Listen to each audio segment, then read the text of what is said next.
Mr.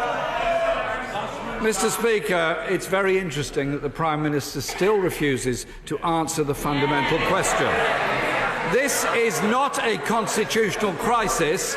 This is a crisis for 3 million families in this country, for 3 million families who are very worried about what's going to happen next April.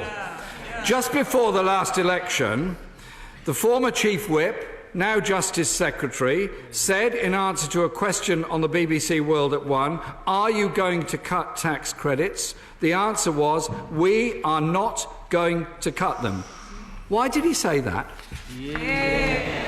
What I said in the election is that the basic level of child tax credits would stay the same, and at £2,780 per child it stays exactly the same. But the point is this: if we want to get our deficit down, if we want to secure our economy, if we want to keep on with secure growth, we need to make savings in welfare. Now, if he, even with his deficit-denying borrow forever plan, presumably he has to make some savings in public spending. If you don't save any money on welfare, you end up cutting the NHS. You end up cutting even more deeply policing budgets. Those are the truths. When is he going to stop his deficit denial, get off the fence and tell us what he'd do?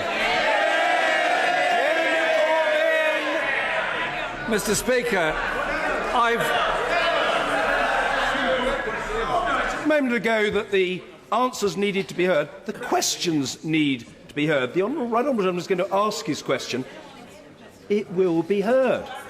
If it takes longer, so be it. Jeremy Corbyn. Thank you, Mr. Speaker. I've 5 times asked the Prime Minister today whether or not people will be worse off if they receive working tax credits next April. He's still not been able to answer me, or indeed many others. Can I put to him a question I was sent by...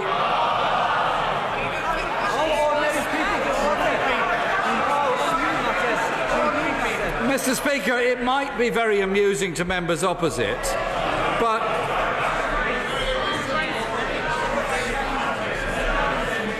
I was sent this question by Karen, and I quote, "Why is the Prime Minister punishing working families?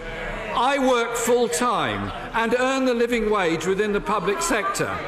The tax credit cuts will push me and my family into hardship.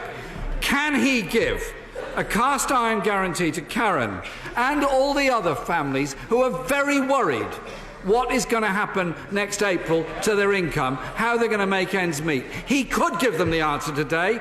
I hope he will. I ask him for the 6th time, please give us an answer to a very straightforward, very simple question.